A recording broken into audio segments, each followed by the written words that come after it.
We were looking at the story of the golden calf, wrapping it up, and what we were looking at in particular was what happens between chapter 32 and chapter 34 of Exodus. So if you want to just open it back up for a moment. So chapter 32, Moses is up on the mountain, he's getting the first round of tablets. Meanwhile, back at the ranch, the people are in uproar. They come to Aaron, they say, what happened? Make us a god. So he collects all of the gold and the jewelry, throws it into the fire, and poof, out comes the golden calf. To which Aaron says, tomorrow may be a Chag Ladonai, a festival for Yod-Heh-Vav-Heh. And then Moses comes down the mountain after he kind of puts God's anger in check, calms God down a little bit, and comes down, gets really pissed, smashes the tablets, everyone's in shock, and they burn the calf, and then feed the whatever remained, the ashes of it, to the Israelites as punishment. And then in chapter 34, we have what seems to be a combination of a re-understanding of who God is through the divine attributes. God is gracious and compassionate and kind and slow to anger, etc. But also delivers punishment to those of the, second, third, fourth generations. So if you ever thought that just what you did, you were the only one responsible, according to that, no, that's not true. But then there's a reestablishment of the covenant, a reminder that you're not supposed to make molten images, and then at the very end there is the reconstituting of the covenant by the rewriting of the tablets. And what we were arguing was the reason for the two stories is that the first story is the rejection by the Levites, by the priests, of the god Elohim. And it is, in the second story, an acceptance or an affirmation of the god Yod-Heh-Vav-Heh. So the reason why we actually have two sets of tablets, one that's written by E and one that's written by J, is one is a rejection of the god or the deity that was associated with Egypt or with Canaanite civilization, and the other was an acceptance by the priests of this new God. And what I want to try to help you think about today in this northern-southern kingdom divide that Friedman presents is that the priests may actually have been a separate group of people that kind of showed up in Egypt and attached themselves to the god Yod-Heh-Vav-Heh, and then try to take that and impose it on the Israelites. Or at least impose it on the group of people around them. So they were not Levium in this? Well, it's an interesting question. What do we know about the Levites, Ellen? They're wonderful people. You are wonderful people, very good looking, they always show up for things. Modest. You're very modest, always willing to help. Wash feet. You wash feet, right? Okay, what else do we know about the Levites? They came out of Egypt. They came out of Egypt. They're clearly the people that are not involved in the golden calf, because if you just take a quick look in Exodus 34, let's see where it is. Maybe it was, maybe it was 33. Moses essentially calls all of the people who believe in Adonai to come over to this side of the line, and anyone who's left is left over there, and the Levites all move over to be with Moses. And then what do they do thereafter? They kill about 3,000 people. So what do we know about the Levites? Well, Huh? Not nice. They're not nice. excuse me. They're zealots for Adonai. They're zealots for Adonai, and there's one really other important piece, I think. They levy taxes. That's true. Well, the Moses and Aaron. I mean, this is their tribe. Okay, they're They're connected to connected Moses and to Aaron. them. Although it's interesting, one of the arguments that can be made is that Moses and Aaron are the leaders of the Levites. Another argument that can be made is that Moses and Aaron attach themselves to the Levites. Right? They were the cults. Meaning they want to be a part of a group of people who have their stuff together because they all know who they're worshiping. But doesn't it say that his father was a Levite? Yeah. It's true, it does say that, but again, it's earlier in the story, and it's not clear in what way that part of the narrative got strung together with the rest of the narrative. So that could have been something that was inserted afterward. Yeah, Stan and Ziva. Well, it's not yet, but later we know that the Levites will feel belittled or Yeah. rejected because their separation comes between them and other Levites called Kohanim. That is true. But there's one other really, really important thing about Levites. Well, I'm seeing the word power Yes, they do have a lot of power. is explaining even what you just now said. Yep, You're talking about the fact they don't have land? that's it. They don't have land. Yeah, and because. They don't have land. That's a really important feature of the Levites. Right. Because if you're landless in the ancient world, what does that say about you? You're powerless. You don't You're need- powerless. Okay, I want to introduce a phrase.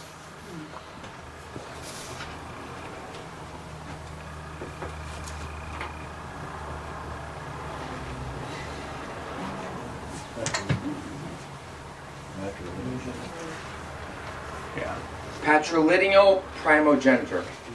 Okay? First of all, what does patrilineal mean?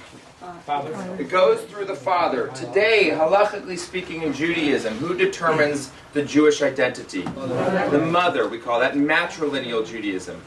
Newsflash, and I apologize if this is a spoiler alert, in the time of the Bible, it was actually patrilineal, meaning the Jewish identity was passed through the father, not through the mother. That was something that changed during the Second Temple period.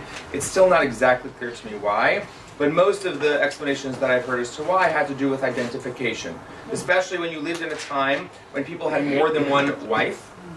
The easiest way to identify who the child belonged to was based on how they looked vis-a-vis their mother. So they switched from patrilineal to matrilineal as a way of identifying Jews as opposed to the people who were around them of other faiths. But in the Torah, we follow patrilineal primogeniture, which means that through the father, what happens?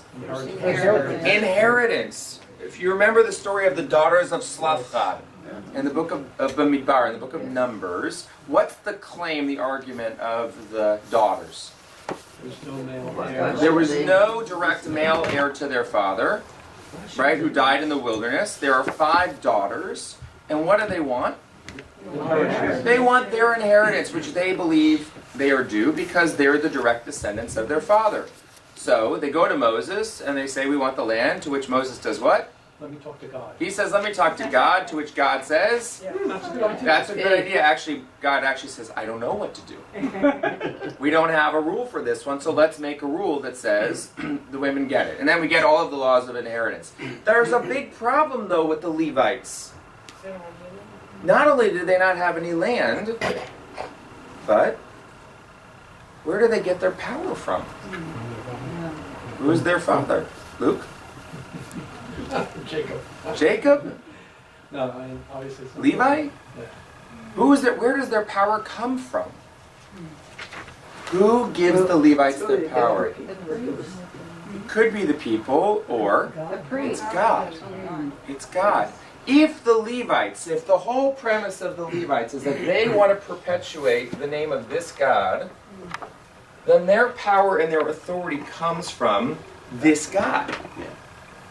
As opposed to the Egyptians, where do they get their power from? From their gods. And so if you're talking about the golden calf through the lens of power, you actually have a power struggle inherent in the story between the God of El and the God of Adonai. By the way, if you go back into your Friedman, and you just look at the difference between chapter 32 and 34, you start to see, through an authorship perspective, the power dynamic at play. That's exactly, E versus J. E versus J. Which, by the way, makes total sense because E is an Elohist tradition, and J is a Yahwist tradition. And who wins? Yahwism. But who were the people associated with J? Hi, Lee. The priests. In the book of Exodus, it is the priests. And so what we're trying to understand is, who are these priests? So let's think about it for a moment politically. Who were the priests in the time of the northern kingdom and in the time of the southern kingdom? Who are they? What do they do? What is their function? Well, the priests in the southern kingdom, they have Jerusalem, they have the temple, so they can centralize Good. and carry out all the. In the northern kingdom, they have 2 main cities, I think Shiloh and Hebron, yeah. Yeah, and that's in the south. But they don't have a central place, and they've set up altars all over the place. Right. Good. So you have the struggle of what we'll call centralization and decentralization of the faith. And yeah. Don't you also have that there's some priests who associate with Moses in the northern kingdom Yes. as opposed to Aaron in the southern kingdom? So you also have some divisions with, I think David, I think it goes back to the first temple where that division got really sort of set. Yes. Historically speaking, when do the priests start to emerge on the scene? Or the early Levites, when did they start to emerge on the scene? Historically, King Hezekiah? even earlier than that. Really?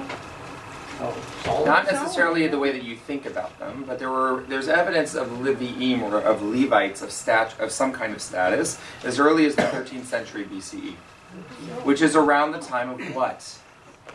The Exodus. The Exodus from Egypt. There seems to be evidence that the Levites, the tribe of them, or the group of people who associated themselves as Levites, existed as far back as the time as the Exodus from Egypt. Well, the Levites were the ones who executed the people who created the camp. Yes, but this is even before that. The golden calf is after they leave Egypt, so you're right. So they were already there on the scene, and there's a reason why they're the ones who come in.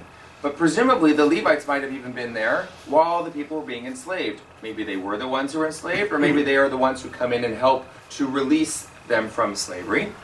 And what they... Yeah. Is it conceivable that they actually didn't come onto the scene until the people were already in the land? And the reason I say that is, maybe the reason they don't have land is that the land's already occupied. The tribes have their location, and they're coming in and are trying to, I don't know, for one reason or another, they're able to exert influence, but they don't have stature in terms of land ownership because the land was already doled out. Yeah.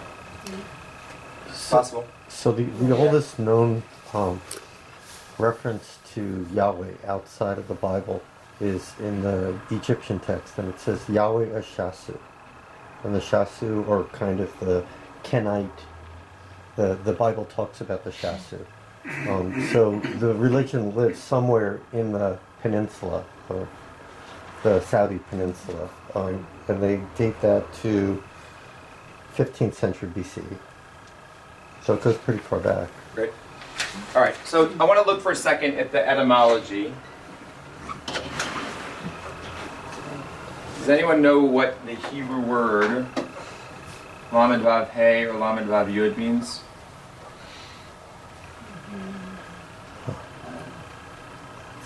It means to attach.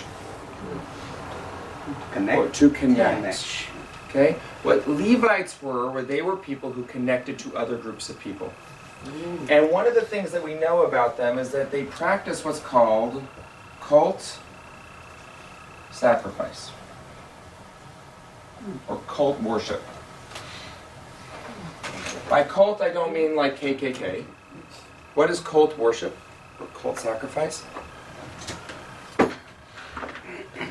Ultimately, a small group of people who religiously practice the same thing. That's correct. And in this case, what do they all practice? Probably animal sacrifice, I hope. That's true, animal sacrifice, but who do they worship?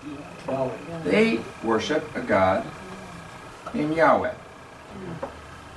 Okay? That is who the Levites are connected to. They have attached themselves to it. If you've ever watched any of these like documentaries about cult groups, what do cult groups do? They find a leader or a figure or a teaching, and they attach themselves to that teaching and derive all of the meaning and understanding and power from that particular thing. Steal their money. No, that's what the leader does. You're right. Right, yeah, no, absolutely. Absolutely, that's exactly... Look at it. Sure, any one of those cult organizations. But in this case, they're actually linked to a god. And so what's interesting to think about is, did the Levites bring Adonai to the Israelites? Or were the Israelites already thinking about Adonai? The order of operations is an important question to think about. Who decided they weren't getting land? Who decided they were not what? Getting land. That's a great question. Who decides that they're not getting land? It was already occupied. Huh? It was already occupied. Well, it depends which story you're reading. If you're reading it in the Torah, how do we know that they're not going to get land? Yeah. I want you to turn to Deuteronomy chapter 10. I'll tell you. 1 second.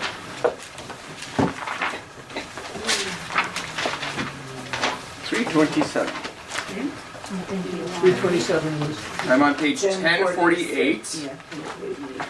We'll be in chapter 10, verse 8. And what page is it in Friedman? 327. 327, verse 8. Verse 8 is also right there, a little bit below, in the middle of the page. Okay.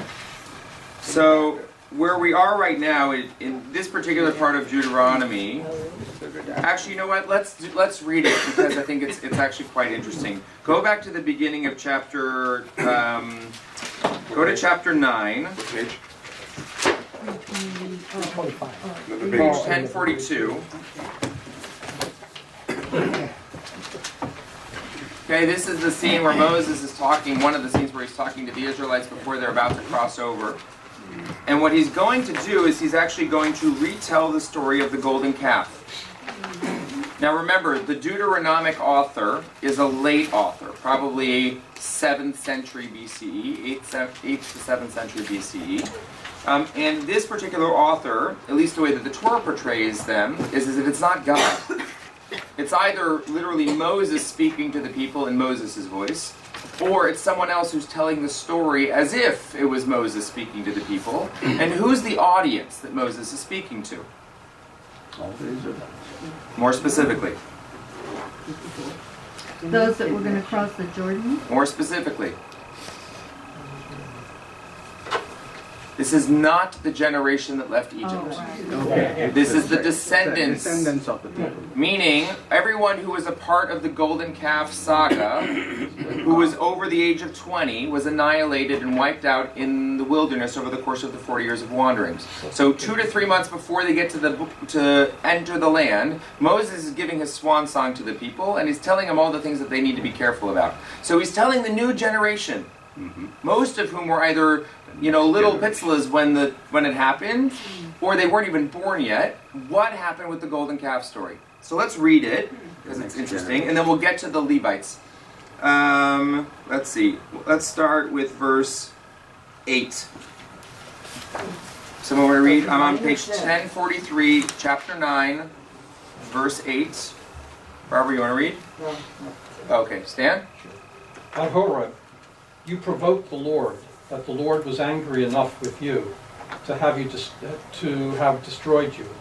I had ascended the mountain to receive the tablets of stone, the tablets of the covenant that the Lord had made with you. And I stayed on the mountain for 40 days and 40 nights, eating no bread and drinking no water. And the Lord gave me 2 tablets of stone, inscribed by the finger of God, with the exact words that the Lord had addressed to you on the mountain out of the fire on the day of the assembly. At the end of those 40 days and 40 nights, the Lord gave me 2 tablets of stone, the tablets of the covenant. And the Lord said to me, hurry, go down from here at once, for the people whom you brought out of Egypt have acted wickedly. They have been quick to stray from the path that I enjoined upon them. They have made themselves a molten image. The Lord further said to me, I see that this is a stiff-necked people. Let me alone, and I will destroy them and blot out their name from under the heaven. And I will make you a nation far more numerous than they. I started down the mountain, a mountain ablaze with fire, the 2 tablets of the covenant in my 2 hands. And I saw how you had sinned against the Lord your God.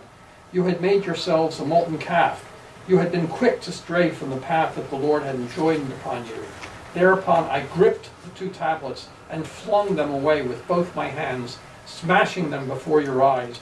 I threw myself down before the Lord, eating no bread and drinking no water for 40 days and 40 nights as before, because of the great wrong that you had committed, doing what displeased the Lord and vexing him.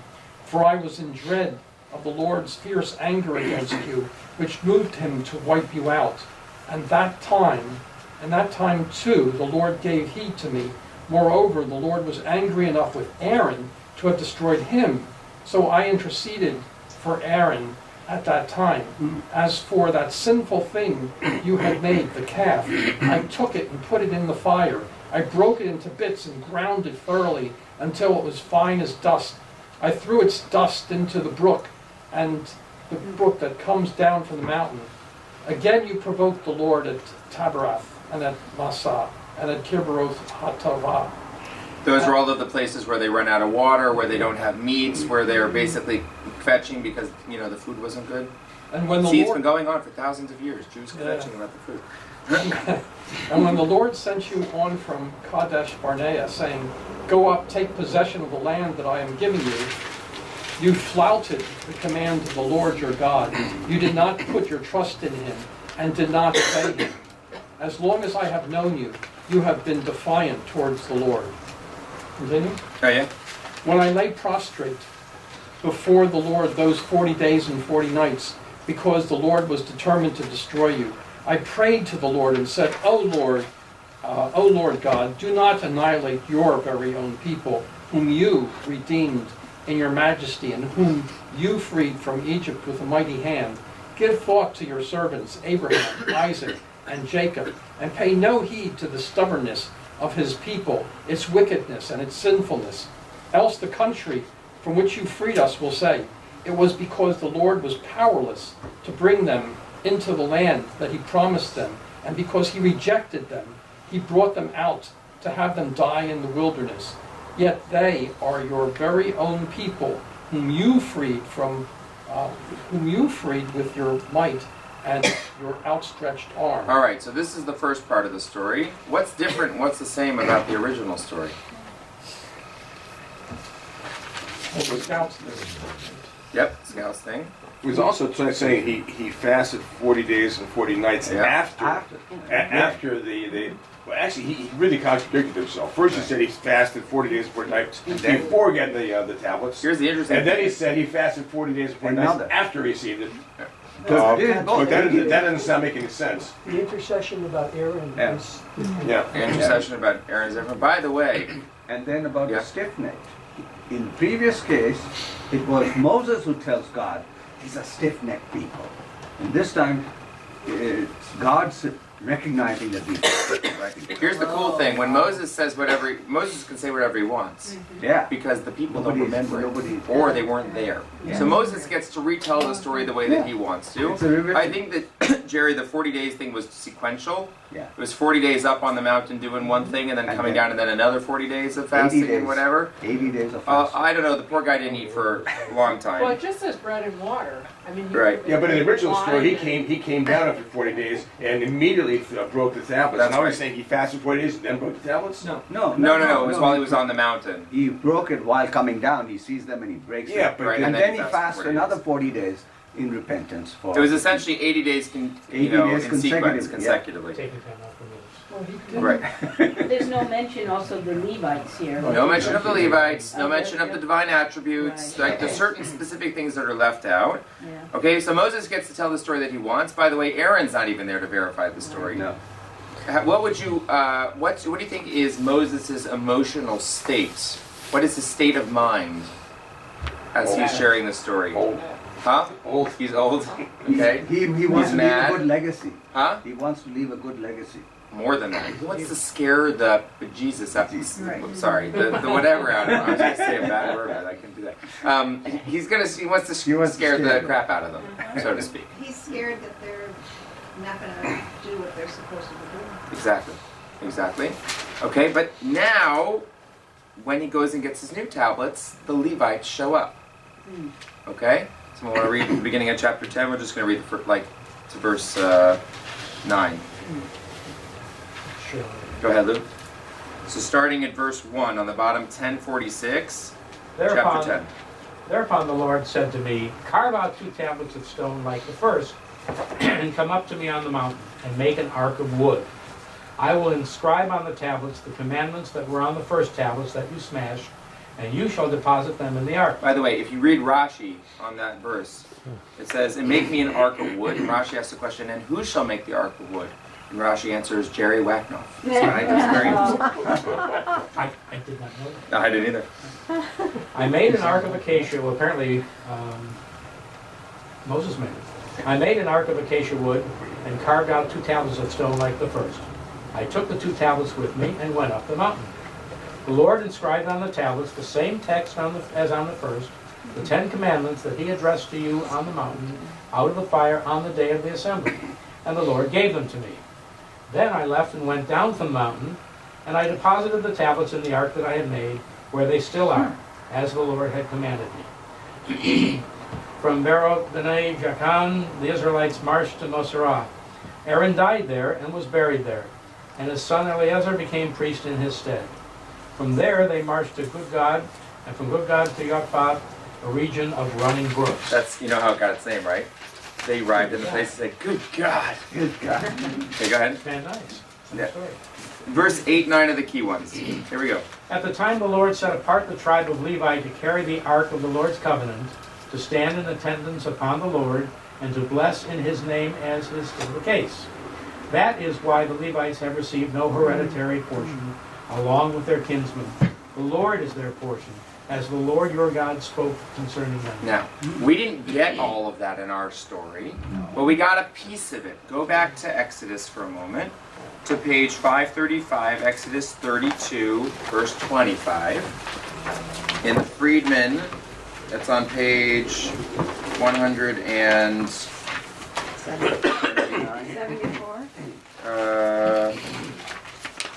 Page 174, verse 25. So this is Moses. He's come down the mountain. Everyone's out of control. Yeah.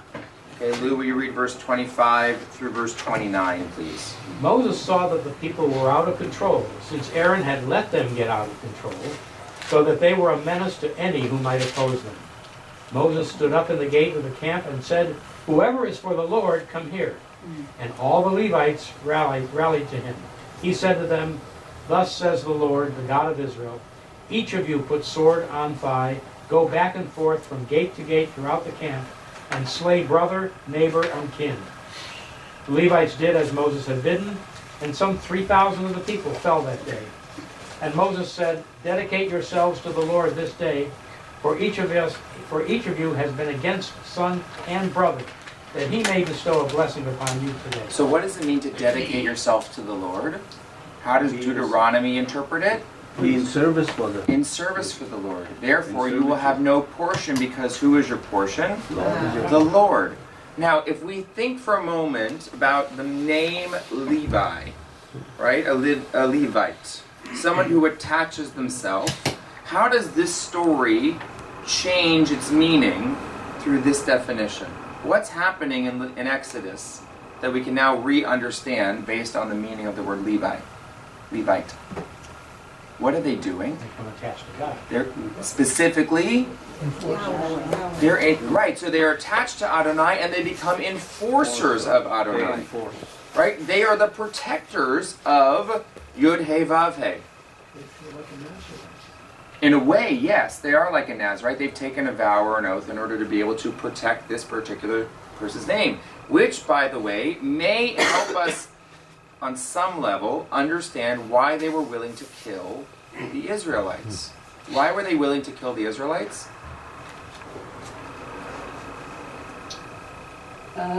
Because they're reflecting what God said he wanted to do. Okay. So it was okay for Moses had to talk God out of killing all those Israelites. Right. So if they're reflecting God, that gives them permission. Gives them permission, and Maybe they're not related to Killing the people. Israelites. maybe they're not related, and They're not killing their own they're family. not killing their own family. They're not related to them. Has anyone here ever seen the movie Indiana Jones and the Last Crusade? Okay, it's the whole one where they're looking for the what's it called? The Holy Grail. Not Monty Python, but the Holy Grail. And there's a group of people along the way as Indiana Jones is looking for the Grail that try to stop him and kill him. They are the secret society, if you will, that protects the Holy Grail. In a way, you might think that what the Levites actually are is they're a group of people who are protecting what? ark. Huh? The ark. More specifically? Huh? The law of Adonai, of the Yod He Vav He. Yeah. They are the protectors of this particular God. Yeah. And so therefore they have no problem reaching out and killing other people who are not that, but maybe actually they're not killing their own people. Well, actually it says slay brother and kin. Right, so that's the challenge in the text. Yeah. The Hebrew would suggest that they are mishpacha. Yeah. History would suggest that maybe they're not. Right, historically speaking, that the Levites were actually separate and apart, and that because they don't have land, they don't worry about who it is that they aren't killing, as long as the people that they're protecting are all people who worship Adonai. So where did the Levites come from? It's a great question. You know, According to the Torah, where do they come from? Going back to sons of Jacob. Great, so they come directly as descendants from Jacob. Right. Let's say it a little bit differently. They are direct descendants of Levi. Israel. Israel. Right? Jacob's other name was Yisrael. Israel. So yes, they are descendants of Levi, who was one of the sons of Israel. Well, that makes it fit nicely into a package because then they are part of Bnei Yisrael. Right. So here in this story, it's complicated because it looks like they're actually killing their brothers. Right. However, Unless who they're else might the Levites be? How else did they come onto the scene? Immigrants. Egyptians? They might be Egyptians. How do you know that? Do I know that they might be? Well, their names? Their names. Excellent. Moshe is not a Hebrew name.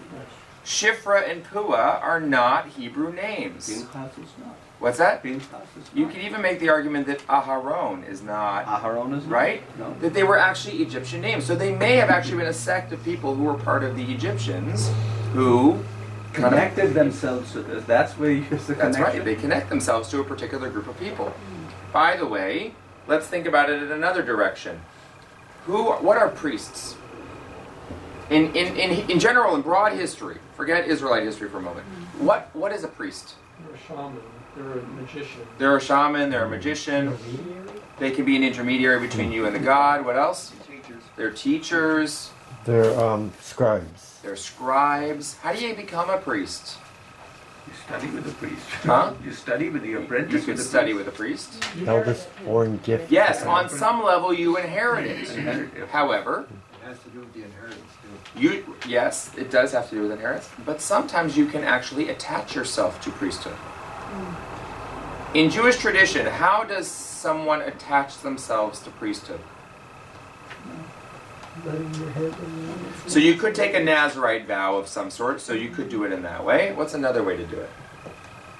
I'll give you a hint. It has to do with firstborns. Yeah, don't give the pigeon. Don't. That's exactly right. At the end of the Exodus narrative, we learn in the Torah that all firstborn sons are the property of whom? To the priests. They become part of priestly service in worship of God. How do you get out of it? You do a pidyon haben, right? You get redeemed. Why was it that the firstborn sons were given to the priest in service of God? Because he liberated us from Egypt. More specifically? More specific. Yeah, you're right there. From the firstborn plague, Yes. right? From the killing of the firstborn. So therefore, as a result of our being redeemed from that plague, which allowed us to go out of Egypt, we dedicate our lives in service to Adonai vis-a-vis the priests. However, we can get out of it. We can get redeemed. If you're a firstborn child on the 30th day, specifically men, you can be redeemed. But what is it that we're saying? We're saying that firstborn sons now attach themselves to the priestly cultic form of worship, unless they get redeemed. And if they get redeemed, they return back to their family status. So if you don't get redeemed, then you become a Kohen? Well, it's interesting. I don't know if you officially become a Kohen, per se, but you definitely function in priestly-like status. Or in priestly-like function, I should say. I thought that the dedication was to God, not to the Levites. Of course. But what do priests do? They dedicate themselves to God. That's right. So they're not actually becoming priests per se. They are becoming attached to priestly forms of worship. But remember, what were the priests doing? Who do the priests serve? Why do we have the priestly system? According to Jewish law. They sacrifice. More specifically, why does the priestly system come into the Torah after the golden calf? They're gonna expiate for our sins. They're gonna do all the functions to keep the rest of us in order. In order, and And get there. They're going to enforce the laws. they're going to enforce the laws, and they're going to make sure that we don't stray again. Yeah. They're going to make sure that we don't wander away every time Moses goes on a trip with his family and build another golden calf. They become the intermediaries, the intercessors between the people and God. Stan? But that's where we get all the priestly laws, and this is how you do it. And That's then exactly they right. impose, there's not going to be a question about doing this or doing that, because here are the laws, and we're giving you these laws, and you have to obey them, and you have to obey them precisely. Exactly. So let's do a little order of operations for a moment. We leave Egypt. We're in the wilderness. They go to Sinai. They get Revelation. They get the Decalogue. They get a whole bunch of other laws. Moses is up on the mountain, 40 days, 40 nights, getting all of the stuff from God. Meanwhile, Aaron is at the base of the mountain. The people are rebelling. They decide that they're going to build a golden calf. Moses comes down, gets rid of the tablets, destroys them, destroys the calf. And immediately after the calf is destroyed, which group of people is singled out? The Levites. And as soon as, what happens after Moses goes back and comes back down with the second set of tablets? What does Moses do? He says we're going to build the tabernacle. Not only are we going to build the tabernacle, we are going to enter into a covenant once again with God. Covenantal language is immediately connected to priests. How are we going to do that? We're going to put the priests in charge. What are they going to do? They're going to build a tabernacle. And then for the end of Exodus and for the rest of Leviticus, we're going to get all of the rules that safeguard the laws and the responsibilities of whom? The protectors of the tradition of the Levites. Phil, you wanted to say something before? It's kind of gross, actually, that the eldest child is given to the Levites, because it goes back to the mikvah, where you're going to sacrifice your child to God, but yet your hand is stopped. You mean the binding of Isaac? The binding of Isaac, yeah. The mikvah is the ritual Sorry, bath. sorry. Akida. Akida, sorry.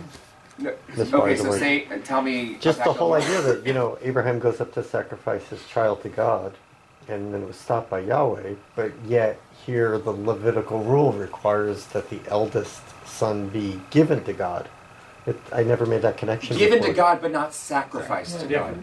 That's a major difference. Mom doesn't see it that way, but okay. Well, that's why you can redeem the child. Yes. But in this case, the purpose of the child, the firstborn, being in dedicated service to God was meant to replace the way that you honor God is by sacrificing that child. In a way, it's the response to the 10th plague. The 10th plague was, we're going to sacrifice all of these children of God. And now what we're going to say is, no, they need to be in service of God. Or is Well, democracy. We read about Hannah in the High Holidays and about her being barren and promising her son to God. The son, God's already got him. He's the firstborn. That's true, but if you want to, okay, so I'm glad you that's brought that good. up. So let's take a look at the Haftorah for the first day of Rosh Hashanah. You're going to need to be in the red Chumashim for this one because it's not in the Friedman. If you turn to page 1225, So does Samuel become a Kohen? oh, let's see. Samuel is actually a fascinating character study of He's a this. Nazarite. He is a Nazarite. He's a Nazarite for life rather than a Nazarite. He is a Nazarite for life, but let's look at the people who were involved in his family. So I'm on chapter 1 of Samuel. Does everyone see that? Yes. Page 1225 at the bottom. Yeah. There was a man from Ramathaim of the Zuphites, in the hill country of Ephraim, whose name was Elkanah, son of Yeroham, son of Elihu, son of Tohu, son of Suf, the Ephraimite. By the way, a lot of those names that we have here are names that are associated with Adonai or Yahweh. He had two wives, one named Chana and the other named Penina. Penina had children and Chana didn't. She was childless. This man used to go up from his town every year to worship and to offer a sacrifice to the Lord of hosts at Shiloh. What do we know about Shiloh? It's a northern city center in Israel. And what do we also know about there? If you look down at the notes, go ahead, Stan. I don't know if this is where you're going, but they had altars there And on those altars, they had calves. They had right. Yes, and if you look down at the bottom, look at the note at the bottom of 1226. Modern Kirbat Siloon, about 20 miles northeast of Jerusalem. It was an early shrine center.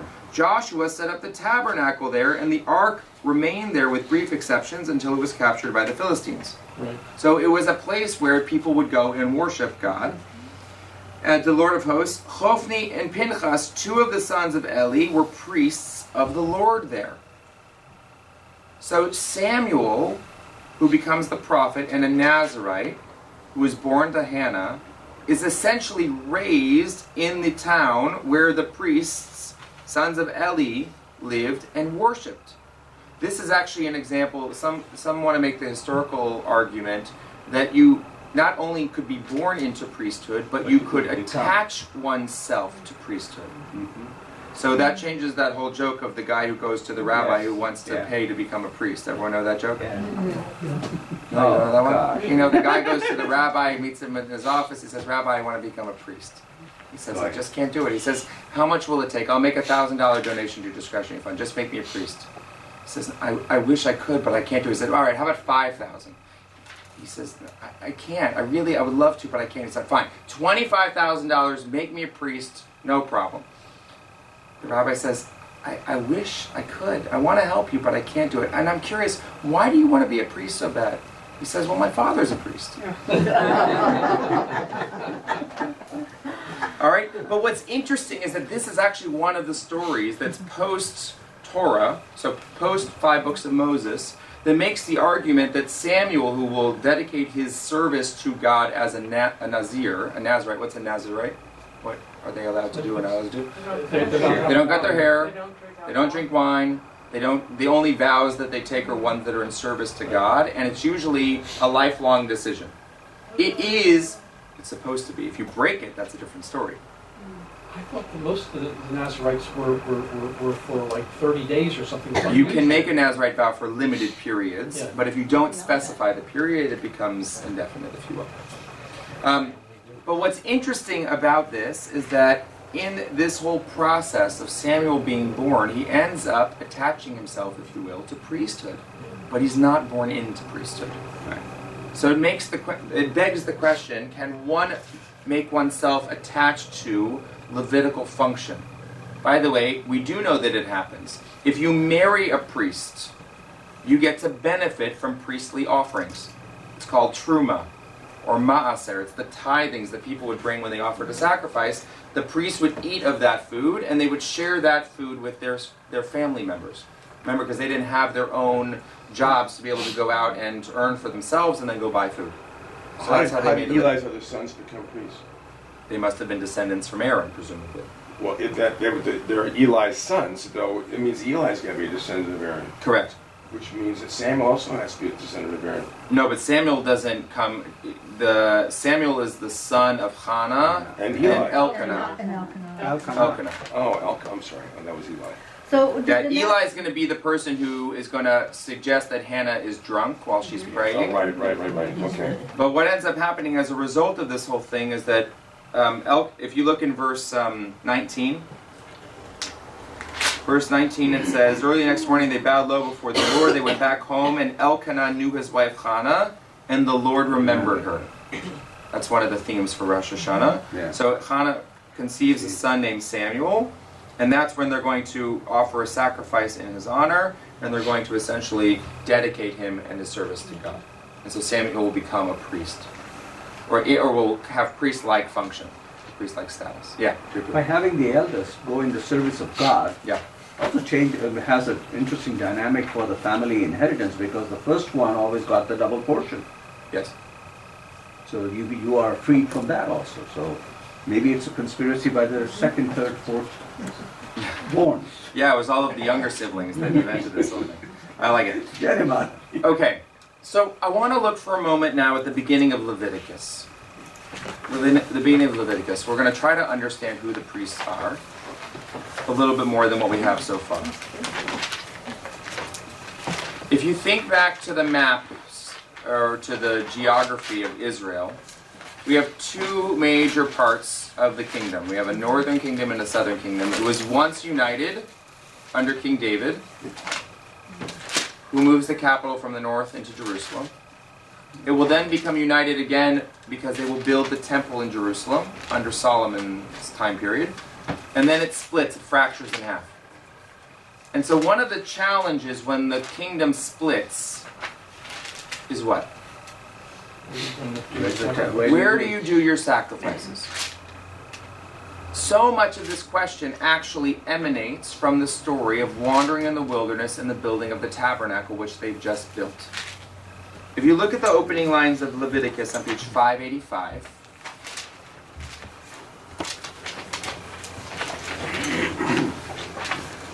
or if you want it in the Freedman, 191. And you'll notice if you just flip through very quickly Leviticus in the Freedman, you'll notice that there's a lot of blue. Yeah. I mean, most of it is blue. Okay, because it's priestly. It says, "Vayikra el Moshe vayadaber Adonai elav," and the Lord called out to Moses, and he said to him, "Me'ohel moed lemor," from the tent of meeting. What is the tent of meeting? The tabernacle. Oh, maybe. If you wanted to call it the tabernacle, what word would you use instead? The Mishkan. Okay, what is a Mishkan? Only a closet. Not quite. That's the Kodesh Kodashim. It is the tabernacle. Does anyone know what the Hebrew word shachen means? Neighbor. It means neighbor. A shchuna is a neighborhood. A mishkan is a place where something dwells. In this case, what dwells there? God's presence, presumably, whatever that means. But the cool thing is about this is that it's portable. We can take it wherever we're going, which means that wherever we go, God's going to go with us. But we have this thing called the Ohel Moed, which is the tent of meeting, which is presumably also some kind of portable structure, where the ark was probably housed while they were moving in the interim before they reset the Mishkan, and it was often the place where God's voice emanated. Meaning, if Moses wanted to talk to God, Moses would go to the tent of meeting, talk to God, and then come out of the tent to tell all the people what was going on. It's a very interesting way of communing with God. What were you going to say? But it's very confusing. I mean, you've got the Mishkan, the tent of meeting seems to be something separate from that.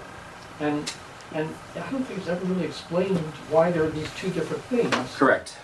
Well, actually, there's another phrase that we are not going to get to today. There's the tent of the pact, Right. as well, Yeah. the edut, which we're not going to talk about. But I want to just at least highlight for you at the very beginning of what the purpose of the Kohen is.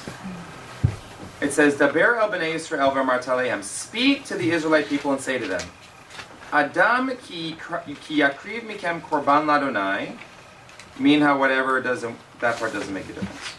When a person brings a sacrifice to Adonai, that's one way of translating it. What does Friedman say? Human. A human from you who will make an offering to Adonai. Does anyone have a different translation? No, you all have the same books. Okay. I'm going to translate it differently. When a person draws close to bring an offering of closeness to God. The word korban, or yakriv,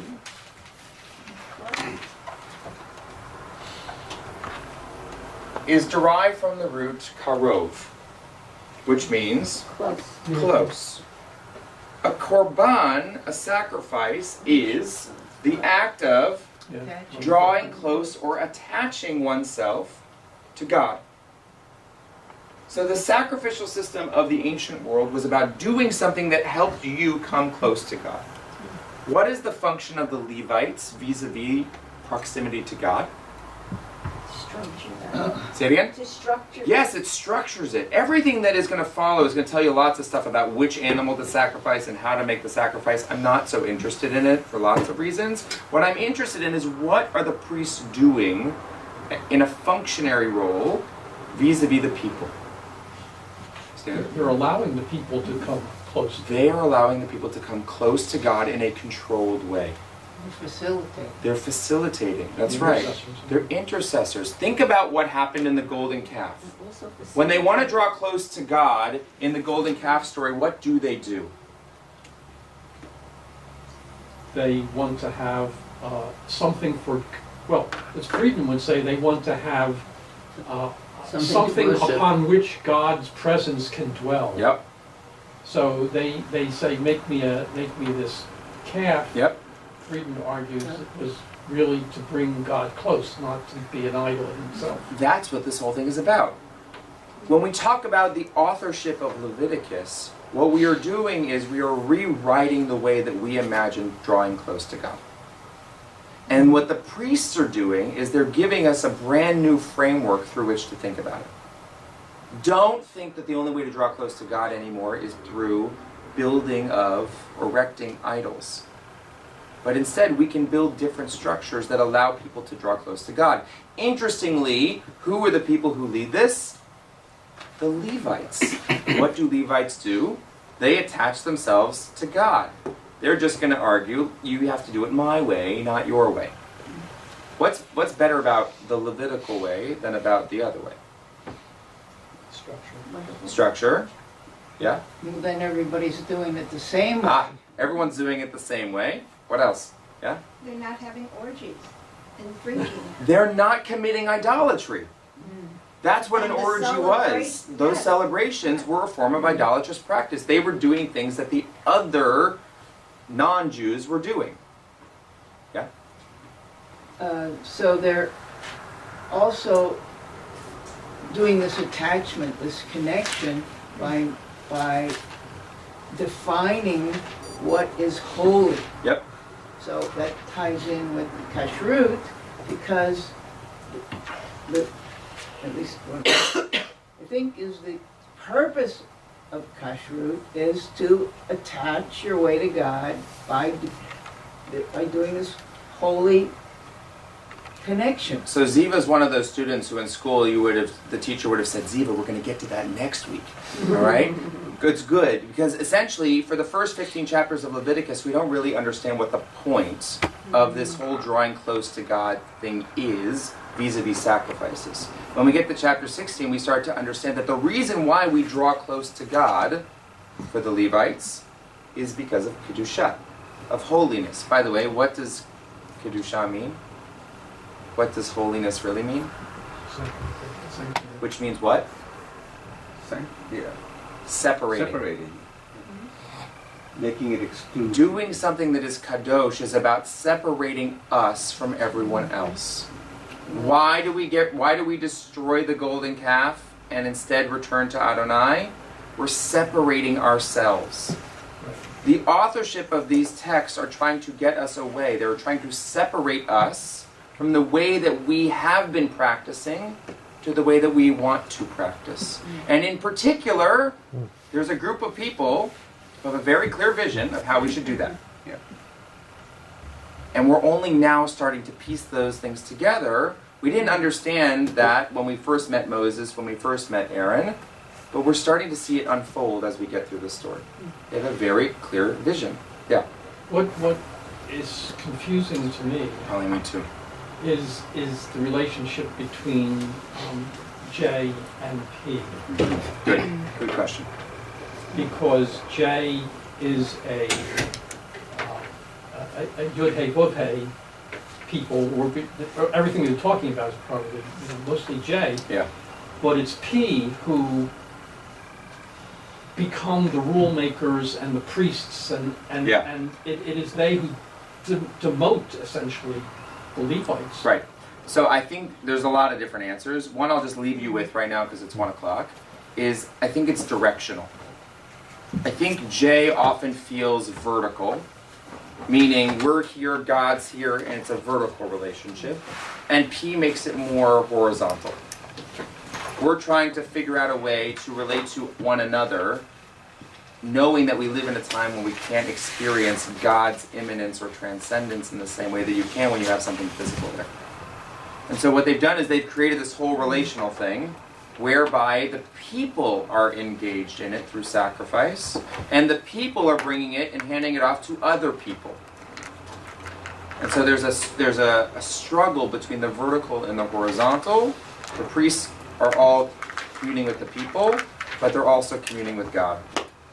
And we have to figure out how to navigate that one. So I think we'll talk about this one. Yeah, last thing. One observation, you know, when you were talking about the two stories of in Deuteronomy versus in Exodus, Yeah. end of it. In Moses' retelling, it's God who writes the second tablet in his own hand. That, Yes, that was another difference. Yeah, there are several. When we get to Deuteronomy, we'll do some comparative study of the spy story and of the golden calf story and whatnot. Okay.